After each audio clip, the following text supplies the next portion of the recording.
Tutorial on how to create your own layout in Photoshop Elements. This is the latest version of Photoshop Elements. And so I'm just going to show you real quick. So you want to get a new blank file. You're going to want to make it width and a height and a resolution if you're going to print it of like 300 pixels per inch, or if you're going to just use it on the web, you can do a smaller one. And you can pick the background color and stuff, but I just chose white for whatever it was there. Okay, so the next thing you're going to do is you're going to go over to this draw over here.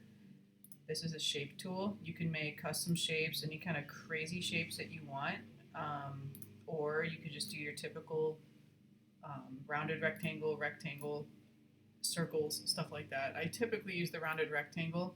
So the first thing I'm going to do is drag out, let's say if you wanted a brochure or something, you can pick your color, by the way, on the shapes too. You can pick your color from this swatch over here. If you want to differentiate different shapes, you can do that. Usually I keep it the same color, but so you can use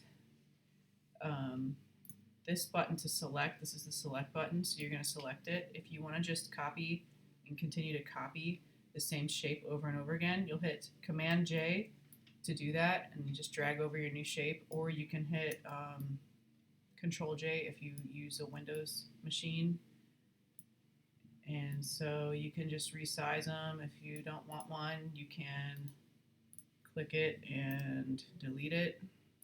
This is just making layers on top of your screen, so you can just have fun with it. Command J again, Command J again, Command J. Okay, so you just kind of have to play around with it, but luckily there's this grid here. It makes it a little easier to line everything up. And you can turn the grid on and off by hitting Command parentheses, I guess, on or off. I use it on if I'm laying out one of these. So this is your basic template. You can use this template over and over again, add to it, change it. If you want to save it, you go to File, Save, and you can just save your template. It's going to save it as a PSD file somewhere.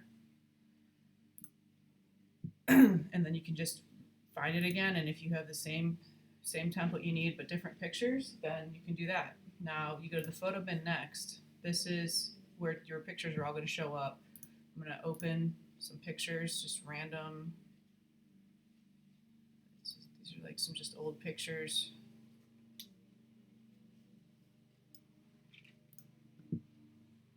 And they're all going to open up in this photo bin. So if this thing disappears, just remember it's one of these buttons down here, so you don't have to be concerned about it.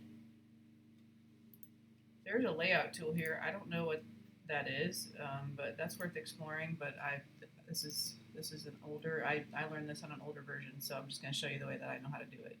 The next thing you do is once you got your photos all down in the photo bin, you select the shape that you want to add the photo to, and then you just drag the photo up, and then you can resize it. Hold on to the corners, not the sides, because the sides will stretch and skew it and make it look funky. And then you just hit, on a Mac computer, you hit Command-Option-G, and that'll cut it to the right size, or you can hit Control+G on a Windows machine. So I'm going to go back down the photo bin. So if I was laying this out for my my family, you know, I can make fun pictures for them to put in their hallway, whatever. I've done this with heart shapes of different places we've lived, stuff like that. So once again, Command-Option-G or Control+G, and then that'll just cut it to that shape. And then when it's a little tricky if you want to resize it afterwards, so I usually just try to get it right the first time instead of messing with it. You can still resize it once you're in there. If you decide you don't like the looks of it, you have to just pull the picture aside. It's attached to this back shape, and then you just change the shape, and then you just resize the picture again so that it fits. So that's pretty much it. There's really not a whole lot to it. You just save those PSD files when you do them, because when you want to do it again, then it'll just make it so much easier to do.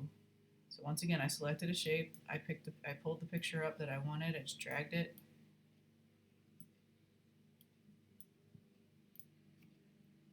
Command-Option-G cuts it down for you. You can just make a really nice, neat layout, and you can still reposition pictures inside the screen. So I hope that was helpful. You can save it then. You know, it's going to save it with the pictures in it. You can also, if you want to save it as a JPEG, you can layer, flatten image, and I know there's, or you can, I think merge visible might also flatten it, but you can flatten the image and then just save it as a JPEG and just print it. So you obviously can't print your PSD files at a printer, but this will save it as a JPEG. You can save, and then it'll come up like JPEG, so you can pick what file type you want to save it as, and then just go from there. So I hope this was helpful.